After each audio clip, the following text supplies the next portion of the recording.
বিসমিল্লাহির রহমানির রহিম। আজকে আমরা পড়বো হচ্ছে এয়াদাদি সানির কিতাব উসুলুদ্দিন। তো উসুলুদ্দিনটা শুরু করি, যেহেতু আমাদের এয়াদাদির কিতাবগুলো আলহামদুলিল্লাহ আউয়ালের কিতাবগুলো শেষ হলো, এখন আমরা আস্তে আস্তে এয়াদাদি সানির কিতাবগুলো শুরু করবো। তো উসুলুদ্দিনের মধ্যে আমরা আগে পড়ে আসছি, উসুলুদ্দিনের মধ্যে 4টা বিষয় থাকে। 1 নম্বর থেকে তাওহীদ, 2 নম্বর থেকে তাফসীর, 3 নম্বর থেকে হাদিস, 4 নম্বর থেকে আসসিরাতুন নাবাউইয়্যা। তো তাওহীদ, তাফসীর, হাদিস, সিরাত নাবাউইয়্যা এভাবে এয়াদাদি আউয়ালের মধ্যে পড়াগুলো গেছে। তো এখান থেকে ওই একই পদ্ধতিতে এখানে পড়াগুলো আসবে। তো আমরা সর্বপ্রথম আলোচনা করব হচ্ছে তাওহীদ নিয়ে। তো তাওহীদের মধ্যে আমাদের আলোচ্য বিষয় ছিল 3টা: ইলাহিয়াত, সামাইয়াত, আর একটা ছিল নবুওয়াত। তো ইলাহিয়াতের আলোচনাটা যদি আউয়ালের মধ্যে আমরা ভালো করে পড়েছি। তারপরে আমি তখন বলেছিলাম যে আমাদের শ্রেণীতে আমরা পড়বো নবুওয়াত। ইলাহিয়াতের পরে তাওহীদের মধ্যে যে বিষয়টা আসে সেটা হচ্ছে নবুওয়াত। তো এখানে নবুওয়াতের বিষয়টা পড়বো। এরপরে ইয়াদের সালিসের মধ্যে আমরা যখন উসুলুদ্দিন পড়বো, তাওহীদটা পড়বো উসুলুদ্দিনের মধ্যে, তখন সেখানে তাওহীদের মধ্যে সামাইয়াতটা পড়বো ইয়াদের সালিসের মধ্যে। তো এখানে তাওহীদের মধ্যে নবুওয়াতের বিষয়টা আসবে। তো নবুওয়াত নিয়ে আলোচনা করার আগে এখানে কয়েকটা পরিচয় মনে রাখতে হবে। এখানে ঈমান এবং ইসলাম এই দুইটা বিষয়ের পরিচয়, শাব্দিক বা বেশি অর্থ মনে রাখতে হবে। তো আসেন তারিফুল ঈমান, ঈমানের পরিচয় কি? ঈমানের শাব্দিক অর্থ হচ্ছে আত-তাসদীক, সত্যায়ন করা। পরিভাষায় বলা হয় আত-তাসদীকুল কলবিয়্যু বিকুল্লি মা জাআ বিহি নবিয়্যু সাল্লাল্লাহু আলাইহি ওয়াসাল্লাম ওয়া উলিমা মিনাদ-দীনি বিয-যুরুরাত। এই পুরো সংজ্ঞাটা একদম মুখস্থ করে ফেলতে হবে। এখন আসেন এই তাসদীকের স্থান কোনটা? আমাদের পরিচয় কিন্তু পরিচয়ের মধ্যে বলছি যে আত-তাসদীকুল কলবিয়্যু, অন্তরের মাধ্যমে যে সত্যায়ন করা হয় সেটাকে বলে ঈমান। তাসদীকের স্থান হচ্ছে ঈমান। উলাইকা কাতাবা ফি কুলুবিহিমুল ঈমান। আচ্ছা, ঈমানের রুকন কয়টা? ঈমানের রুকনগুলো মনে রাখতে হবে। একটা হচ্ছে ঈমানের রুকন, আর একটা হচ্ছে ইসলামের রুকন। ঈমানের রুকন মোট 6টা: ঈমান বিল্লাহ, ঈমান বিল মালাইকাতি, ঈমান বিল কুতুবিস সামাওয়িয়্যা, ঈমান বির রুসুল, ঈমান বিল ইয়াউমিল আখির, আর ঈমান বিল কদর। ঈমানের রুকন 6টা। তো এখানে বক্সের মধ্যে বিষয়গুলো আবার স্পষ্ট করে দিচ্ছে। এখন আসেন একটা মাসআলা। মাসআলাটা হলো হুকমুন নুতকি বিশ-শাহাদাতাইন। 2 শাহাদাতাইন উচ্চারণ করার হুকুম কি? অর্থাৎ দুনিয়াতে বা আখিরাতের জন্য কি এই আশহাদু আল্লা ইলাহা ইল্লাল্লাহ বা লা ইলাহা ইল্লাল্লাহ, যে দুইটা শাহাদাত যে আছে, লা ইলাহা ইল্লাল্লাহ মুহাম্মাদুর রাসূলুল্লাহ ওয়া আশহাদু আল্লা ইলাহা ইল্লাল্লাহ, আশহাদু আল্লা ইলাহা ইল্লাল্লাহ ওয়াহদাহু লা শারীকা লাহু ওয়া আশহাদু আন্না মুহাম্মাদান আবদুহু ওয়া রাসূলুহু, এই দুইটা যে শাহাদাত আছে, এই দুইটা শাহাদাত উচ্চারণ করা জরুরি কি জরুরি না?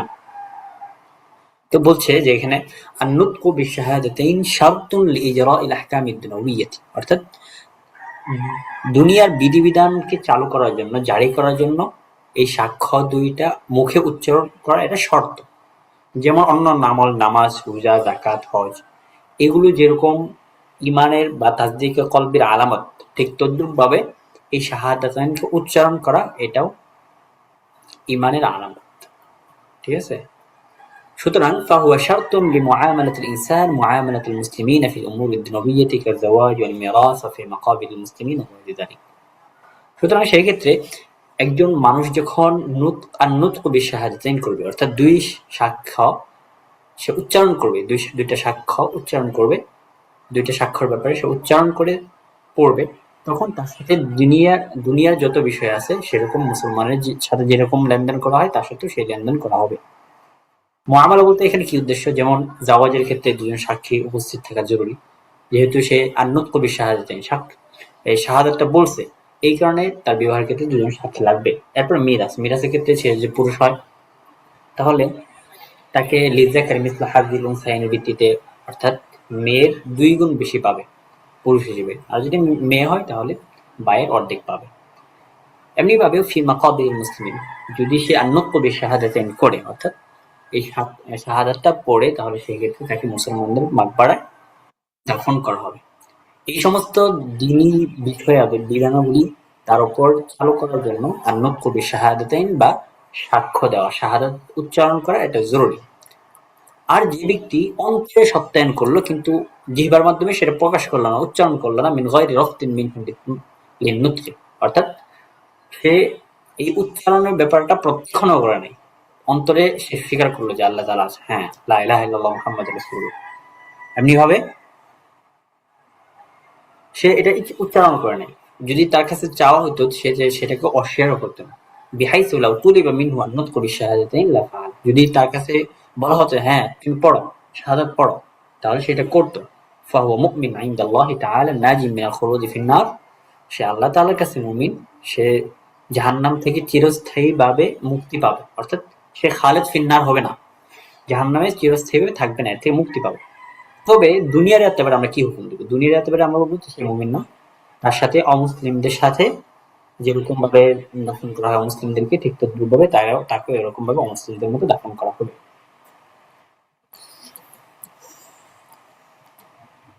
এরপর একটা গুরুত্বপূর্ণ মাসলা, এই মাসলাটা আপনারা অনেক জায়গায় পড়ছেন হয়তো, সেটা হচ্ছে যে ইমান বাড়ে নাকি কমে, ইমান বাড়ে নাকি কমে। তো এখানে দুইটা দলিল দিচ্ছে, যে দুইটা দলিলের মাধ্যমে একদম স্পষ্ট বোঝা যায় যে ইমান বাড়ে এবং কমে। অর্থাৎ আমল যদি বেশি হয়, নেক আমল যদি বেশি হয় তাহলে ইমান বাড়বে, আর যদি আমল কম হয় তাহলে সেক্ষেত্রে কিন্তু ইমান কমবে। দলিল কি? একটা দলিল আকলি দিচ্ছে আর একটা হচ্ছে দলিল নকলি। দলিল আকলি মানে যুক্তিগত দলিল। তো দলিল আকলিটা হলো, যদি আমরা বলি ইন্নাল ঈমান লা ইয়াজিদু ওয়া ইয়ানকুস, ঈমানটা বাড়েও না কমেও না, তাহলে কি হবে? লাকানা ঈমানুল ফুসাক ওয়াল উসাত মুসাউবিয়ান লিঈমানিস সিদ্দীকিন ওয়াল আমবিয়া ওয়াল মুরসালিন। তাহলে কেমন হবে? তাহলে হবে যে যারা ফাসেক, যারা পাপিষ্ঠ, তারা ওই সমস্ত সিদ্দিক, নবী এবং মুরসালিনদের বরাবর হয়ে যাবে যারা অনেক সৎ কাজ করেছেন। তাহলে দেখেন এখানে ঈমান যে বাড়ে এবং কমে এটার স্পষ্ট দলিল। যদি আমরা ফাসেক এবং কাফেরদেরকে বলি যে হ্যাঁ এদের ঈমান বরাবর, এদেরটা বাড়েও না কমেও না, তাহলে দেখা যাবে যারা সিদ্দিকিন, নবী আছেন, তারপর মুরসালিন আছেন, ওনাদের ঈমানের বরাবর হয়ে যাবে, অথচ বাস্তবে একদম বিপরীত। এরপরে দেখেন দলিল নকলি। দলিল নকলি এখান থেকে আয়াতগুলো মুখস্থ করে ফেলবে। وإذا تليت عليهم آياته زادتهم إيمانا الذين قال لهم الناس إن الناس قد جمعوا لكم فاخشوهم فزادهم إيمانا। এরপর আসেন আল ইসলাম ওয়া আলাকাতুহু বিল ঈমান, ইসলাম এবং ঈমানের সাথে তার সম্পৃক্ততা কি? ইসলামের পরিচয় কি? ইসলাম মানে হচ্ছে আল খুদু ওয়াল ইনকিয়াদ ওয়াল ইসতিসলাম, আত্মসমর্পণ করা যেটাকে বলা হয়।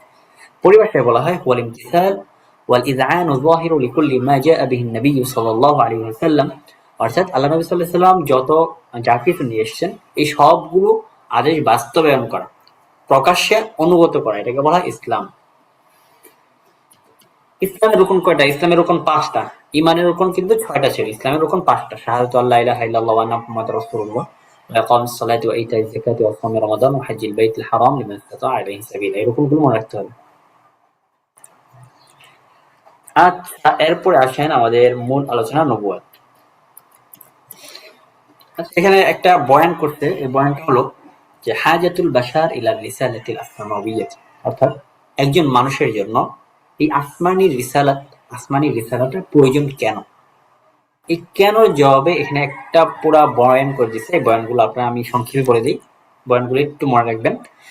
এক নম্বর বয়ানটা হলো যে হুনাকা আসইলাতুন তাফরিদু নাফসাহা আল ইনসান ওয়া ইয়াশউরু বিহাজাতিহি শাদীদা ওয়া রাগবাতিহি মিলহা ফি আন ইয়ারিফা জাওয়াবাহা সহিহ লিয়াতমাইন্না কলবাহু ওয়া ইয়াহদাউ বালাহু। যে এখানে মানুষের সামনে অনেকগুলো প্রশ্ন থাকে। আচ্ছা, হেডলাইনটা আবার বুঝেন। হেডলাইনটা হলো যে মানুষের এই আসমানি রিসালার প্রয়োজন কেন, এটার প্রশ্নের জবাব দিচ্ছে। এক নম্বর হচ্ছে যে মানুষের মনে অনেক প্রশ্ন থাকতে পারে, যে এই জবাবটা, মনে করেন প্রশ্ন আসলো যে এই বিশ্বজগৎ কেমনে তৈরি হলো, এই বিশ্বজগৎ কেমন কেমন চলতেছে, এর কোনো শেষ আছে, এরপরে এই অস্তিত্বের পিছনে মানুষের ভূমিকা কি ছিল, এই জাতীয় প্রশ্নগুলো এটা মানুষের মধ্যে, যেখানের মধ্যে আসতে পারে, এটা স্বাভাবিক। এর জবাবটা আপনি কোথায় পাবেন? এই জবাবটা পাবেন হচ্ছে এই যে রিসালার মধ্যে, আসমানি যে রিসালাগুলো আছে এই রিসালার মধ্যে আপনি জবাবটা পাবেন। এই কারণে মানুষের এটা প্রয়োজন। 2 নম্বর প্রয়োজন হলো আল ইনসানু ফি হাজাতিন ইলা মা ইউবাইয়িনু লাহু নিজাম আমসাল লিহায়াতিহি ফি জাওয়ানিবিল মুখতালিফা, অর্থাৎ মানুষের বিভিন্ন অবস্থা হতে পারে, যেরকম রাজনৈতিক, সামাজিক অথবা অর্থনৈতিক অথবা চারিত্রিক। তো এই যে অবস্থাগুলো, এই অবস্থাগুলো বিভিন্ন অবস্থা তা মানুষের জীবনে আসতে পারে। তো এগুলোর জন্য অবশ্যই একটা নিয়ম, একটা নীতি লাগবে। তো এই নিয়ম নীতি আপনি কিভাবে পাবেন? এই নিয়ম নীতিটা আসছে রিসালায়ে সামাউইয়া, অর্থাৎ আসমানি রিসালার মধ্যে। এরপরে 3 নম্বর আরেকটা বিষয় বলছে, সেটা হচ্ছে আচ্ছা, মোটামুটি এই দুইটা যদি দিয়ে দেন তাহলে এনাফ হয়ে যাবে, সমস্যা নাই, দুইটা দিয়ে দিন। আচ্ছা, এরপরে আসেন তারিফ নবী ও রসুল, নবী এবং রাসূলের তারিফ। তো এখান থেকে তারিফ নবী ও রসুলটা মনে রাখতে হবে। রসুল থেকে বলা হয়, রসুল বলা হয় ইনসান যাকারুন হুরুন আওহাল্লাহু তাআলা ইলাইহি বিশারঈন ওয়া আমারাহু বিতাবলীগ। রসুল বলা হয় এমন মানুষ, এমন স্বাধীন পুরুষ মানুষ, আওহাল্লাহু তাআলা আল্লাহ রাব্বুল আলামিন যাকে শরীয়ত দিয়ে প্রেরণ করেছেন, ওয়া আমারাহু বিতাবলীগ এবং তাকে তাবলীগের ব্যাপারে, পৌঁছানোর ব্যাপারে আদেশ করেছেন। এটা হচ্ছে রসুল, ওয়া আমারাহু বিতাবলীগ। আর নবীকে বলা হয়, নবী বলা হয় ইনসানুন যাকারুন হুরুন আওহাল্লাহু তাআলা বিশারঈন ওয়া লাম ইউমার বিতাবলীগ। আগেরটা ছিল আমারাহু বিতাবলীগ, এটা হচ্ছে ওয়া লাম ইউমার বিতাবলীগ, অর্থাৎ এমন পুরুষ লোক যাকে আল্লাহ রাব্বুল আলামিন শরীয়ত দিয়ে প্রেরণ করেছেন এবং তাকে তাবলীগের ব্যাপারে আদেশ করেননি, তিনি হচ্ছেন নবী। এখন নবী এবং রাসূলের জন্য কি শর্ত? নবী এবং রাসূল হওয়ার জন্য তিনটা শর্ত লাগবে। একটা হচ্ছে নবী এবং রাসূল অবশ্যই মানুষের জিনস থেকে হতে হবে। ২ নম্বর হলো সে যাকার হতে হবে, পুরুষ হতে হবে, মহিলা কখনো নবী রাসূল হতে পারেন না। ৩ নম্বর হলো নবী মাসুম হতে হবে। তাই মাসুমটা চাই সেটা মুআদিয়া, আমরাদি মুআদিয়া মানে যে রোগটা ছড়িয়ে যায়, অল মুনাফেরা, যে রোগটার কারণে ঘৃণা হয়, এই জাতীয় রোগ থেকে অবশ্যই তিনি মাসুম, প্রথম পবিত্র হতে হবেন। এখন নবী এবং রাসূলের মধ্যে পার্থক্য কি? পার্থক্য হলো যে প্রত্যেকেই নবুয়াত এবং রিসালাতের মধ্যে এই যে উপাদান এর মধ্যে শরীক থাকবে। এই পার্থক্য হলো যে রাসূল যিনি আছেন উনাকে নতুন শরীয়ত, নতুন কিতাব এবং এই নতুন শরীয়ত পৌঁছানোর ব্যাপারে মোকাল্লাফ করা হয়। আর নবী যিনি আছেন, নবী হচ্ছেন উনি মানুষের জন্য উত্তম আদর্শ, জ্বলন্ত দৃষ্টান্ত হয়ে থাকেন। অর্থাৎ নবী হচ্ছেন আগের শরীয়তের তিনি অনুসরণ করবেন। এখন ঈমান বির রুসুল ওয়াল আম্বিয়া, ওনাদের প্রতি ঈমান আনার হুকুম কি? তো হুকুমটা তো সহজ একদম, ইয়াজিবুল ঈমান বির রুসুলি ওয়াল আম্বিয়া, অর্থাৎ রাসূল এবং নবীদের প্রতি ঈমান আনা এটা আবশ্যক। কারণ তাদের প্রতি ঈমান আনা ঈমানের একটা রোকন, তাই না? আমানা রাসূলু বিমা উনজিলা ইলাইহি মির রাব্বিহি ওয়াল মুমিনুন কুল্লুন আমানা বিল্লাহি ওয়া মালাইকাতিহি ওয়া কুতুবিহি ওয়া রুসুলিহি লা নুফাররিকু বাইনা আহাদিন মিন রুসুলিহি। ঠিক আছে? এটা হচ্ছে শব্দের। এরপরে হাদিসের মধ্যে আসছে আল ঈমানু আন তু'মিনা বিল্লাহি ওয়া মালাইকাতিহি ওয়া কুতুবিহি ওয়া রুসুলিহি। আচ্ছা, এখান থেকে একটা গুরুত্বপূর্ণ বিষয় দেখেন, সেটা হচ্ছে উলুল আজমি মিনার রুসুল কাকে বলে? অনেক সময় পরীক্ষার মধ্যে চাই উলুল আজমি মিনার রুসুল কোন কোন নবী? তো উলুল আজমি মিনার রুসুলের মধ্যে আছেন ৫ জন নবী। মনে রাখবেন নামগুলো: মুহাম্মদ, নূহ, ইব্রাহিম, মুসা, ঈসা আলাইহিমুস সালাতু ওয়াস সালাম। এই ৫ জন নবী হচ্ছেন উলুল আজমি মিনার রুসুল। তো এই আয়াতটা মনে রাখলে সহজ হবে। ওয়াইদ আখাযনা মিনান নাবিয়্যিনা মিসাকাহুম ওয়া মিনকা, এই কা দ্বারা মুহাম্মদ সাল্লাল্লাহু আলাইহি ওয়াসাল্লাম উদ্দেশ্য। নূহ ওয়া মিন নূহি ওয়া ইব্রাহিম ওয়া মুসা ওয়া ঈসা ইবনে মারইয়াম ওয়া আখাযনা মিনহুম মিসাকান গালিযা। এই আয়াতের মধ্যে ৫ জন নবীর নাম আছেন, ওনারা সকলেই উলুল আজমি মিনার রুসুল। এখন ওনাদেরকে উলুল আজমি মিনার রুসুল বলে কেন নামকরণ করা হলো? লিসাবরিহিম ওয়া তাহাম্মুলিহিম আল মাশাক্কা, অর্থাৎ তাদের ধৈর্য ধরার কারণে এবং তাদের কষ্ট বরদাস্ত করার কারণে মূলত ওনাদেরকে উলুল আজমি মিনার রুসুল বলা হয়েছে।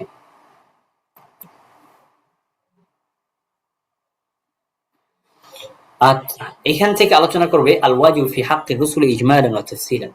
আমরা এর আওয়ালের মধ্যে পড়ে আসছিলাম আল ওয়াজিবু ফি হাক্কিল্লাহি তাআলা ইজমালান ওয়া তাফসীলান। আলোচনার ধরনটা একই, শুধু এখানে পার্থক্য হবে আল্লাহ তাআলার জায়গায় রাসূলদের হক বা রাসূলদের সিফাত কি কি এটা বলা হবে।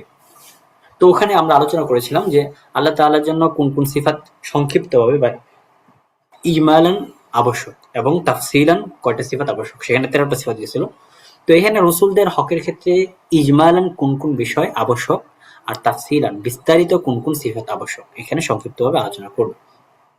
আচ্ছা, প্রথমে আসেন মায়াজিবুল লিররুসুল ইজমাল, অর্থাৎ রাসূলদের জন্য, নবীদের জন্য কোন কোন বিষয় ইজমালান বা সংক্ষিপ্তভাবে আবশ্যক।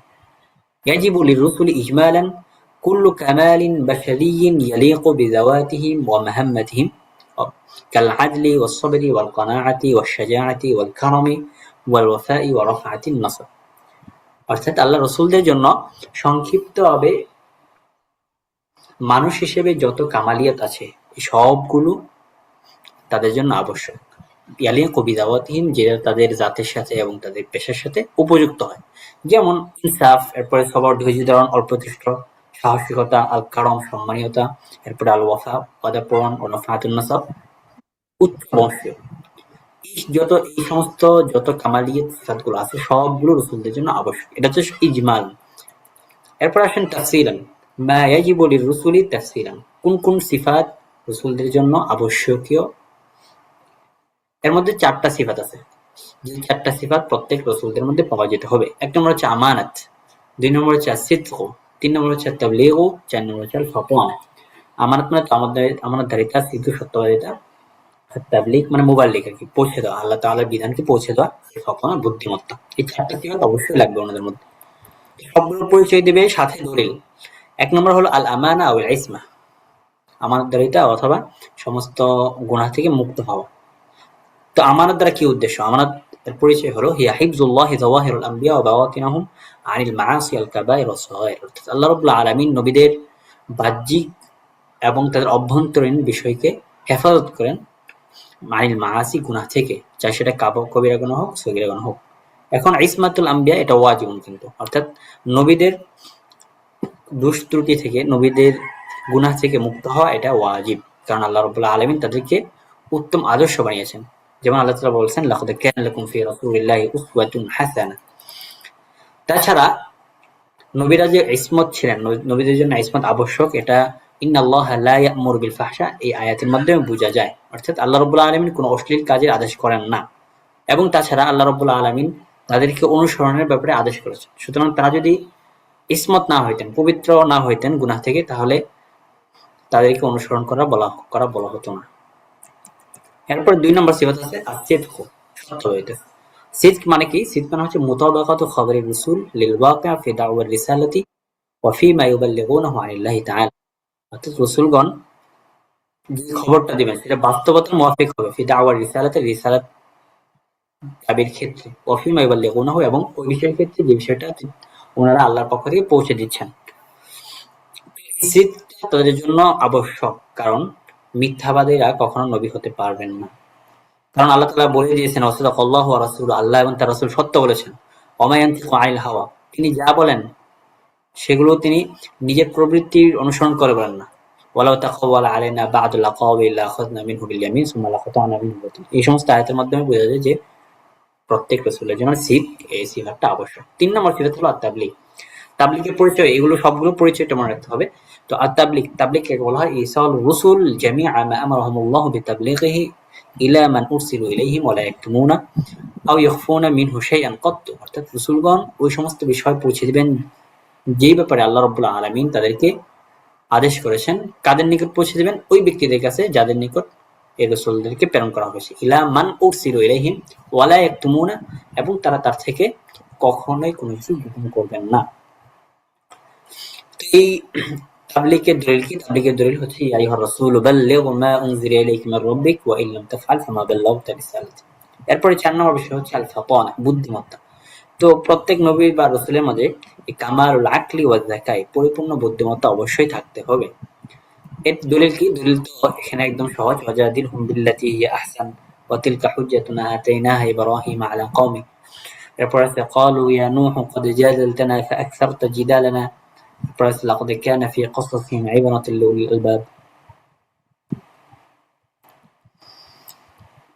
আচ্ছা, এখন আসেন কোন কোন বিষয় রাসূলদের, কোন কোন সিফাত রাসূলদের শানে যায় না। তো এটাকে দুই ভাগে ভাগ করেছে, একটা হচ্ছে ইজমালান সংক্ষিপ্ত, আর একটা হচ্ছে তাফসীলান। ইজমালান হচ্ছে ইস্তাহিলু আলা রুসুলি ইজমালান কুল্লু নাফসিন বাশারিয়্যিন ইউখিল্লু বিরিসালাতিল মুরসাল। মানবিক যে দুষ্টুটি আছে, এগুলো এমন প্রত্যেকটা দুষ্টুটি রাসূলদের জন্য অসম্ভব যেগুলো তাদের রিসালাতের মধ্যে বিঘ্নতা তৈরি করে, অথবা আও ইউআদ্দি ইলা নুফুরিন নাস মিনহুম, তাদের থেকে মানুষের ঘৃণা তৈরি হয়, এরকম কাজে পৌঁছায় দেয়। এরকম প্রত্যেক সিফাত তাদের জন্য অসম্ভব, মুস্তাহিল। যেমন কাকসরাতুল কলব والجبن والظلم والغدر ونقض العهد والأمراض المزمنة التي ينفر الناس منها। অর্থাৎ অন্তরে কাঠিন্যতা, কঠিন হৃদয় দিকে রাখা, ভীরতা, জুলুম করা, ধোঁকাবাজি করা, প্রতিশ্রুতি ভঙ্গ করা, অথবা এমন রোগ হলো যেটা থেকে মানুষ ঘৃণা করে। তো এই সমস্ত বিষয় আল্লাহ রাসূলদের হকের ক্ষেত্রে আল্লাহ রাসূলদের জন্য সিফাত হিসেবে আসা অসম্ভব। আর বিস্তারিত যদি আমরা বলি তাহলে সেক্ষেত্রে আমরা 4টা সিফাত পাবো, যে 4টা সিফাত রাসূলদের জন্য আসতে পারে না, অসম্ভব। এই 4টা সিফাত, আগের যে 4টা সিফাত আবশ্যক, ওই সিফাতগুলোর একদম বিপরীতে। যেমন সিদকের বিপরীতে আসছে আল কিজবু। তো এই কিজবিটা আল্লাহ রসুলদের হকের ক্ষেত্রে বা আল্লাহ রসুলদের সিফার জন্য আসতে পারে না। 2 নম্বর খেয়ানাত, আল আমানতের বিপরীতে খেয়ানাত আসছে, তো এটাও খেয়ানাতটাও আসতে পারে। আল কিতমান, গোপন করা, আল আত্তাবলীগের বিপরীতে আসছে গোপন করা, এটাও রসুলদের হকের ক্ষেত্রে আসতে পারে না। 3 নম্বর হচ্ছে আল বালাদা, বালাদা মানে নির্বুদ্ধিতা। আল ফাতনা, এটার বিপরীতে আসছে আল বালাদা। এই 4টা সিফাত রসুলদের হকের ক্ষেত্রে কখনোই আসতে পারে না।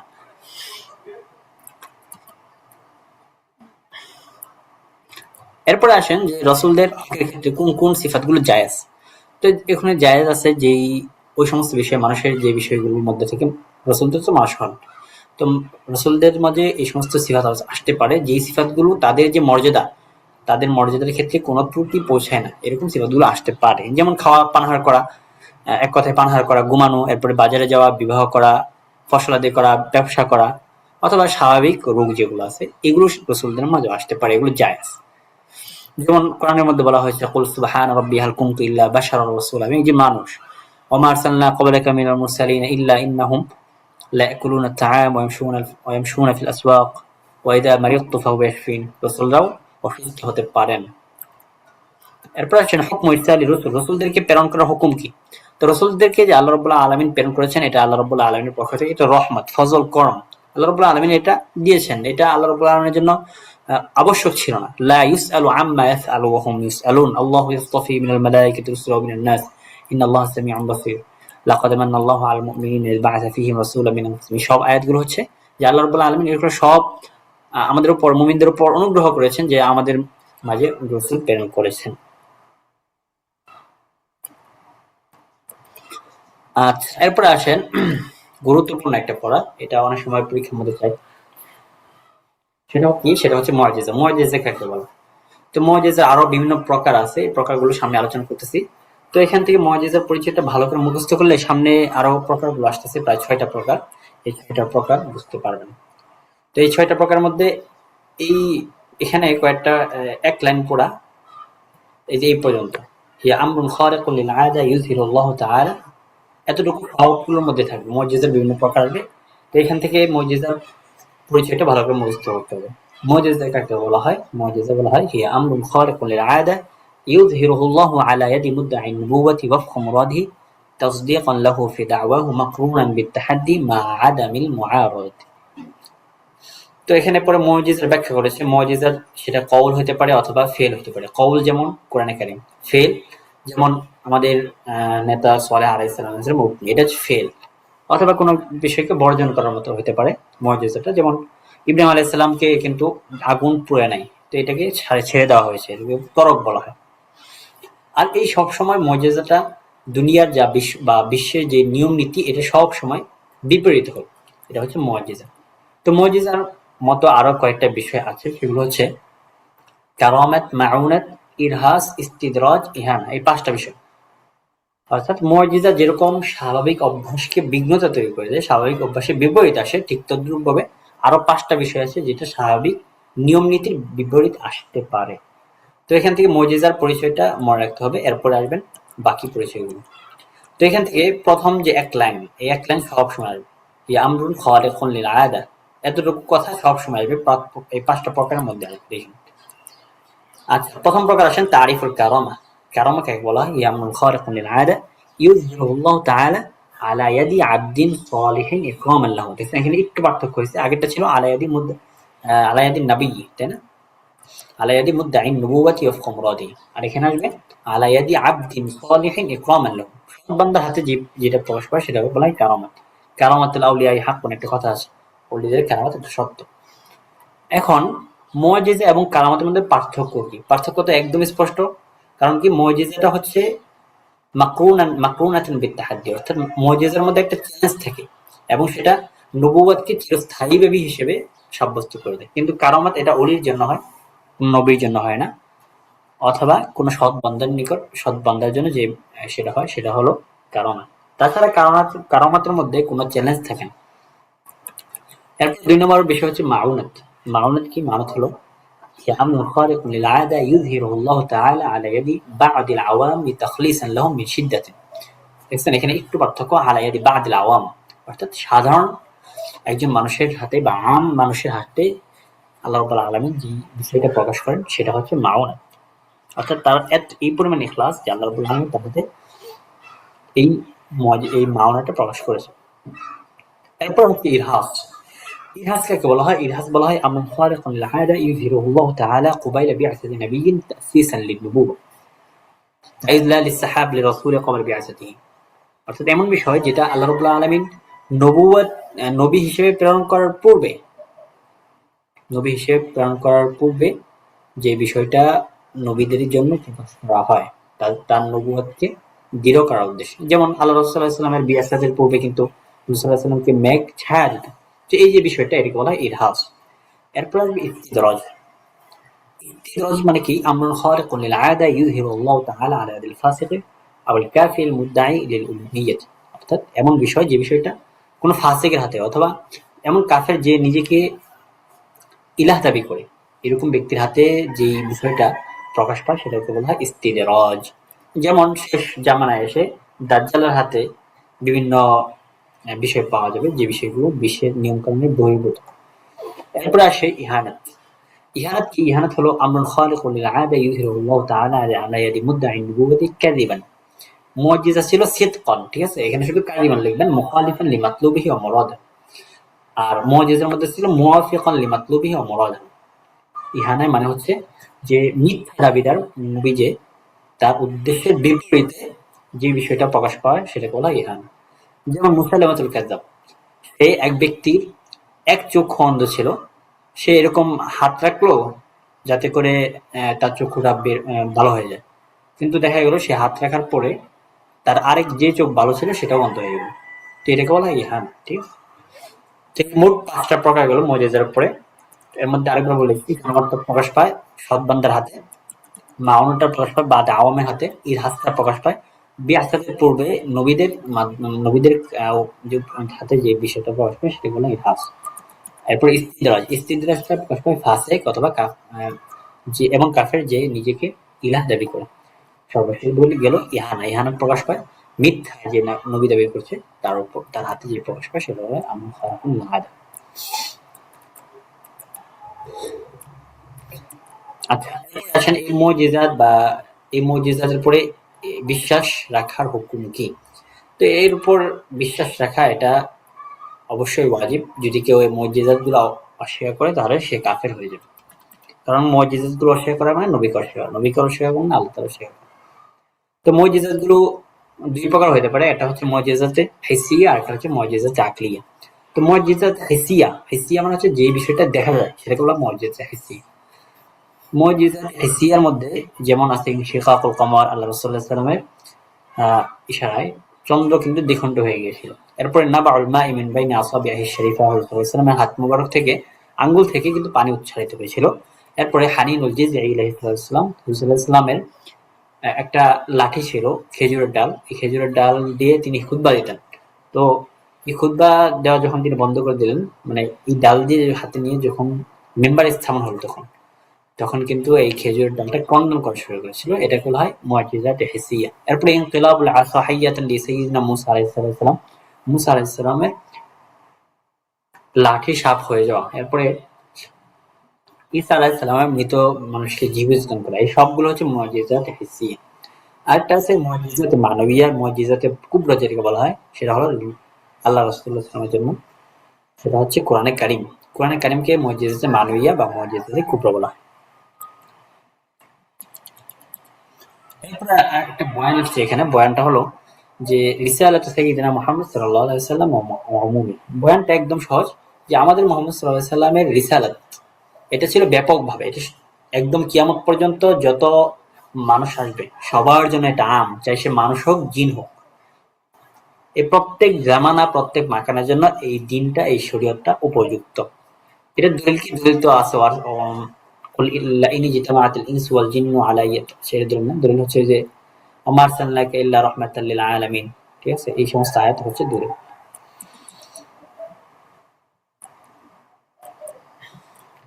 এরপর এখানে মানুষ এবং জিন উভয়ের জন্য যে আল্লাহ রাসূল সাল্লাল্লাহু আলাইহি ওয়াসাল্লাম রাসূল, এই বিষয়টা এই আয়াতগুলোর মাধ্যমে স্পষ্ট হয়েছে। ওয়াইদ সারফনা ইলাইকা নাফারাম মিনাল জিন্নি ফাসতামিউল কুরআন ফালাম্মা হাদারুহু ক্বালু আনসিতু। এবং পরবর্তীতে এই কথার মাধ্যমে এখান থেকে বুঝেছে যে হুজুর সাল্লাল্লাহু আলাইহি ওয়াসাল্লাম আমাদের শেষ নবী।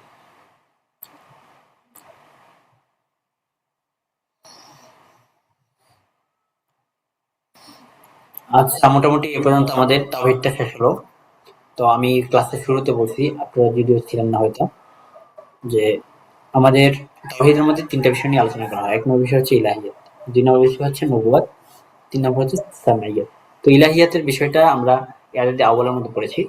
এরপরে আমরা পড়লাম ইয়াদাদি সানিতে নবুয়াতের বিষয়টা। এরপরে ইনশাআল্লাহ ইয়াদাদি সালিসে পড়বো আমরা সামাইয়াতের বিষয়টা। তো এই পর্যন্ত মোটামুটি ৩৫ পৃষ্ঠা পর্যন্ত আমাদের তাওহীদটা শেষ হলো। এরপরে তাফসীরুল কোরআন কারীম শুরু হবে। আচ্ছা ভাই, এই পর্যন্ত থাক তাহলে। আপনারা তো আজকে মনে হয় শুরু দিতে কেউ ছিলেন না সম্ভবত। সোহেল ভাই তো ওই বলছিলেন আমারে, কিন্তু আরাফাত